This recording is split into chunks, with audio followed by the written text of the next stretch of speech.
In recent years, the gaming industry has been experiencing two interesting, seemingly contradictory trends: the slow increase in the creation of new intellectual properties and the increasing prominence of remakes, partially within the JRPG genre.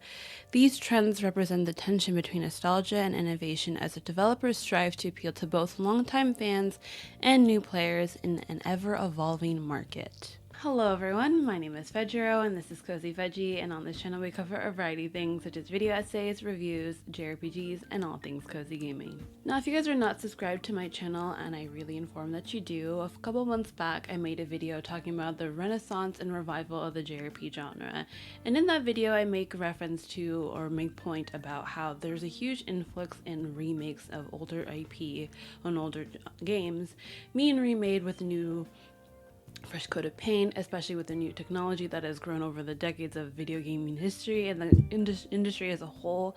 Many developers, whether they be AAA or indie, have taken the time to remake those older titles for newer audiences or veteran players to play them as well. But I do make a note that because of these remakes, it kind of seems like it's kind of hindering these developers and companies from making fresh new IPs. So that's pretty much what we're going to talk about today, is whether or not the increase and influx of remakes are kind of hindering or affecting these companies from making fresher new ideas with new intellectual properties. So today I want to talk about the rise in popularity of the JRPG genre, the remakes that come along with it, why remakes are so popular, and why it's important that we should push for new IPs. So without further ado, let's get into the video. In the early 2010s, the JRPG genre, which had thrived in the late 90s and early 2000s, began to lose some of its mainstream appeal. However, with technological advancements and growing demand from both Western and Asian markets, a resurgence began. Along with this resurgence came the emergence of new IPs, created by both veteran developers and indie studios eager to inject fresh ideas into the genre. One of the key reasons for the rise in new IPs is the desire to push the boundaries of what defines a JRPG. Games like Xenoblade Chronicles and Octopath Traveler exemplify this. Xenoblade Chronicles, while developed by a veteran Monolith Soft, was a bold new step that combined open-world exploration with deep narrative storytelling. Meanwhile, Octopath Traveler experimented with unique HD 2D art style and multiple character-driven narratives, offering a fresh take on traditional JRPG mechanics. New IPs in the JRPG genre are often seen as a vehicle for innovation.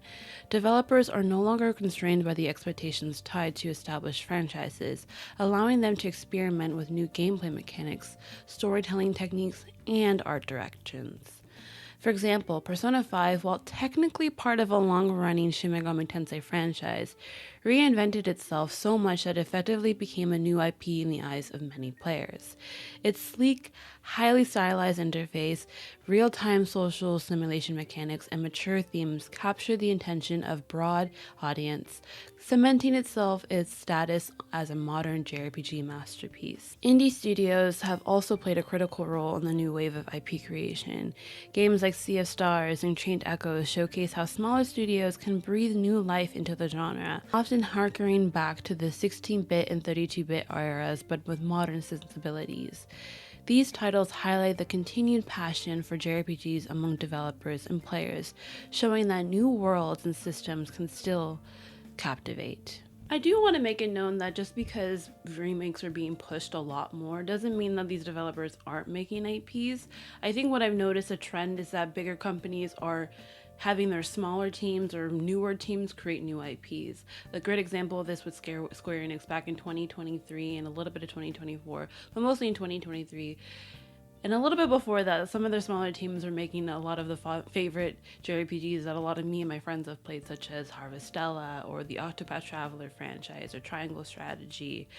These are smaller games that are definitely not AAA like your Final Fantasies, but still have an audience for them, and the people that have played these games have definitely absolutely loved their time with them. Like for me, I absolutely loved Triangle Strategy, and the story and the art style of it was chef's kiss, if I should say so myself.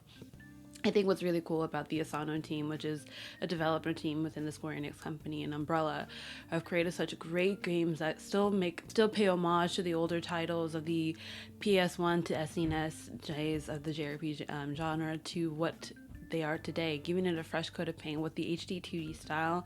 We've seen so many games from that team, as well as other teams from Square Enix, and other also indie teams are making trying to make games in that fresh. And there are other teams who are also trying to make games with that kind of a stylized choices, which I think is really cool, and I say more the merrier. Some people are saying they're kind of sick of the HD 2D, but I say bring them on. I would love to see more games made in that adaptation, whether they be new IPs or remakes. And I'm most definitely talking about Xenogears. I would love to see Xenogears in that HD 2D style, but that's not what we're talking about right now. I think it's really cool to see smaller teams within those bigger companies create new IP, even though Square Enix themselves are trying to focus more on their AAA, which is kind of like,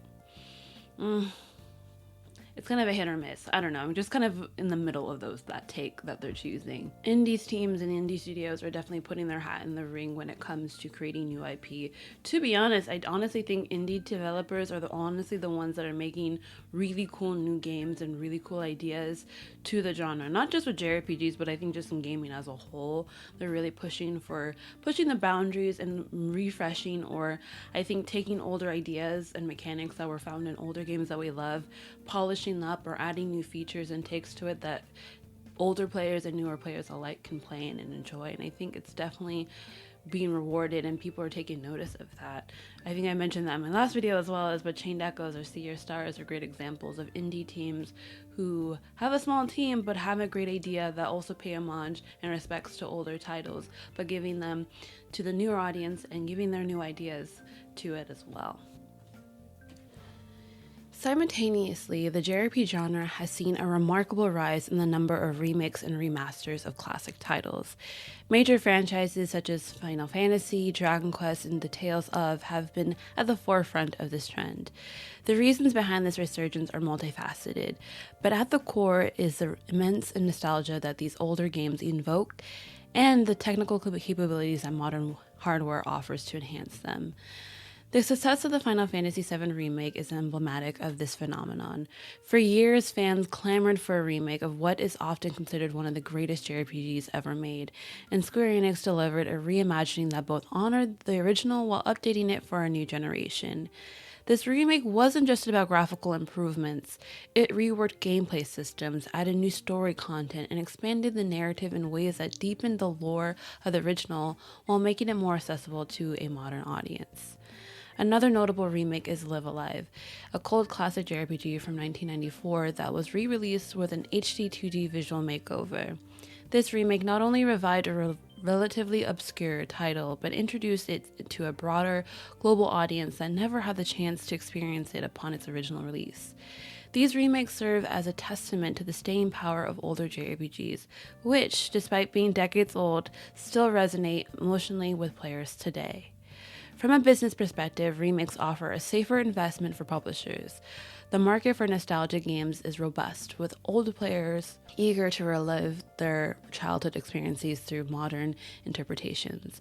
Moreover, remakes appeal to new players who may have missed out on the original titles but want to experience the storylines and gameplay that have since become iconic. Now, I'm not going to sit here and say that remakes are a bad thing, because I absolutely love remakes. I am someone who just got into JRPGs quite recently, so I have a buttload of JRPGs to experience for the first time, whether they be old or new.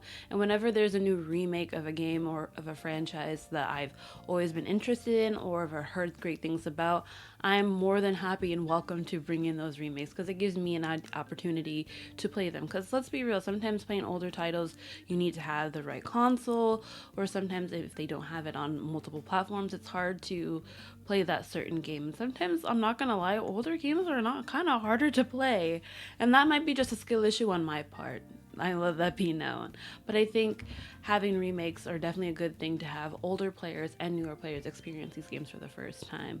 Like recently I played Persona 3 Reload, and I think that's a really great example of being able to play games that older fans or fans of the franchise got to play when it was released on the PS2, and now get to play it again with a new stylized choice and added features that players get to experience. However, sometimes this could be also to its detriment. Sometimes not all remakes are successful. I think when FF7 was first announced and the first remake or the first part of the trilogy of remakes, because as of this point of filming and as the time of this video is up, we know that there's going to be 3 games in total of this FF7 remake. And when FF7 remake came out, it was critically acclaimed. Many older fans absolutely loved it, some maybe not so much, and newer fans alike got to get back into or got introduced to the franchise because of that remake.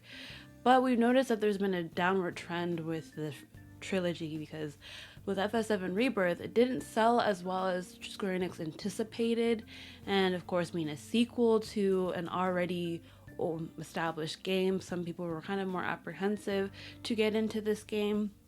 And so you'll notice that a lot of the fans, so whether they be fans of the franchise or fans of the genre, just didn't have the opportunity to play it. And so we're noticing there's a decline in these remakes or people consuming or taking the time to play these remakes. So again, there's always a pro and a con to these things as well that we should definitely take in mind and take into consideration. While the surge in new IPs and the remake trend may seem at odds, they coexist within the JRPG genre due to the unique balance between nostalgia and innovation that defines the industry today. Developers are tasked with walking a fine line, pushing boundaries with new concepts while also revisiting past successes. New IPs cater to gamers who are looking for fresh experiences, particularly in terms of gameplay mechanics, storytelling structures, and visual aesthetics. At the same time, remakes provide comfort and familiarity, allowing players to relive past moments with updated visuals and mechanics that meet modern expectations. Some developers are even blending the two approaches, as seen in games like Bravely Default and Triangle Strategy. These games draw heavily from older JRPG conventions, but add enough new elements to create something distinct. Bravely Default, for instance, uses a familiar turn-based combat system of older Final Fantasy titles, but its innovative Brave and Default mechanics give players a fresh tactical layer of decision-making.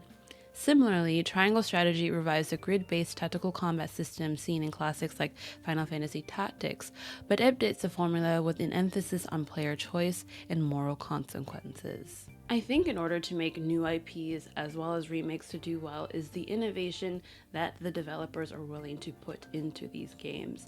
I think a great example for me is how you can see that the Persona franchise, each title has something new and different to add to it. For example, with Persona 5, they added the feature of Baton Pass that allows for a more engaging, some say maybe easier aspect to the turn-based combat. Or with Fire Emblem, with Engage, as much as I like to rag on that game, the combat in the gameplay in that game is absolutely phenomenal, and how they really do push people to strategize every aspect. And with the addition and taking aspects of older games like with the weapon triangle and applying that to this new game, and with the added features of combining the emblems and the players together to create different combinations and strategies, I think is a really, really great thing. Again, it's just what developers are seeing what was good in the past, taking that, learning from that, and adding upon it. I think that's what not only remakes could benefit of, but also new IPs as well. The advancements in gaming technology also play a significant role in shaping both new IPs and remakes. Modern game engines allow for unprecedented levels of detail, animation, and interactivity. Developers of new IPs are able to build vast, complex worlds that were previously impossible, as seen in the seamlessly open world design of Xenoblade Chronicles 3. For remakes, technology enables developers to reimagine classic titles in ways that elevate the original experience, whether it's through enhanced graphics, re-recorded soundtracks, or fully voiced characters. Remakes can transform older games into cinematic experiences, as was the case with Final Fantasy VII Remake. In particular, the rise of HD 2D, an art style that blends pixel art with 3D environments and modern lighting effects, has become a popular aesthetic choice for JRPG remakes and new IPs alike. Games like Octopath Traveler and Live Alive use this style to evoke the nostalgia of the 16-bit era while offering a fresh, contemporary presentation. I feel like I mention this game quite often, even though I still have yet to finish it myself, but Persona 3 Reload is a great example of taking an IP or a franchise that a lot of fans absolutely loved and giving it a fresh new coat of paint. Not that I necessarily needed it per se, because I definitely do think if they ported that game to, or at least they did port portable, but you know what I mean, giving it a new fresh coat of paint, or with the new technology that we have today, exploring ideas or exploring certain aspects that they couldn't do back then is something really great to see. Especially like you mentioned before with FF7 Remake, having the technology that we have today to be able to explore on different world designs and character models and just story elements that we could not portray or see earlier is great to see now in 2024. Even with Xenoblade Chronicles, with the original version coming on the Wii, and then the 3DS version, and then most recently the Switch version, you can see the graphic overhaul is insane. And I think it's really cool because I do have the Wii version, and I do plan on playing on I play it at some point. But I can understand why people would look at that version and be like, "Yikes! Am I playing on a potato right now? I don't know if I really want to get into it." But I think what's really cool about with remakes is that you get to be able to have that opportunity to use the new technology to play these games. However, I do think it's important that we should also have that use that new technology to create new heights in our newer games and IPs as well. The JRPG genre stands at an exciting crossroads. The continued success of both new IPs and remakes suggests that developers will likely continue exploring both avenues. On the one hand, the allure of creating something entirely new will drive innovation in gameplay mechanics, storytelling, and world building. On the other hand, remakes of beloved classics will continue to serve as reliable, profitable ventures for studios. Moving forward, it's likely that more classic JRPGs will receive the remake treatment, particular titles from the PS1 and PS2 eras. Games like Final Fantasy Tactics or Chrono Trigger have been long requested by fans, and with successive remakes like Final Fantasy VII, these projects may be on the horizon. Simultaneously, new IPs will continue to emerge, driven by indie developers and major studios alike. With advances in technology, creative storytelling, and evolving gameplay expectations, the JRPG genre is set to remain vibrant and diverse for years to come. The JRPG industry's embrace of both new IPs and remakes is a reflection of its adaptability and enduring appeal. As developers continue to balance nostalgia with innovation, they are crafting experiences that appeal to a broad spectrum of players, those who grew up with the genre and those who are just discovering it. Whether through the creation of bold new worlds or the revival of timeless classics, the future of JRPGs promises to be both exciting and nostalgic. Overall, I definitely do think it's important that the developers, whether they be AAA big studios to the indie studios as well, I think it's important to have a good balance of both IPs and new games as well as remakes as well. Because again, like I mentioned before, I'm a person who is new to the genre and has a huge history and a huge catalog of games to experience for the first time, but I also would love to have that space and room to create new ideas and to allow the space at the table to welcome those new ideas and to see those being fleshed out in new games with new stories and with new characters. With that being said, I would love to hear your take on this idea of whether or not the gaming industry is pushing more IPs or remakes, especially in the JRPG genre. Also, I'd love to know what is your favorite remake that you've seen recently, as well as some new IPs that you would love to play or have played. Also, I would love some recommendations as well. Again, I want to thank you guys so much for watching this video, and if you liked what you saw, do not forget to hit that like and subscribe button, and I cannot wait to see you guys in the next one. Bye!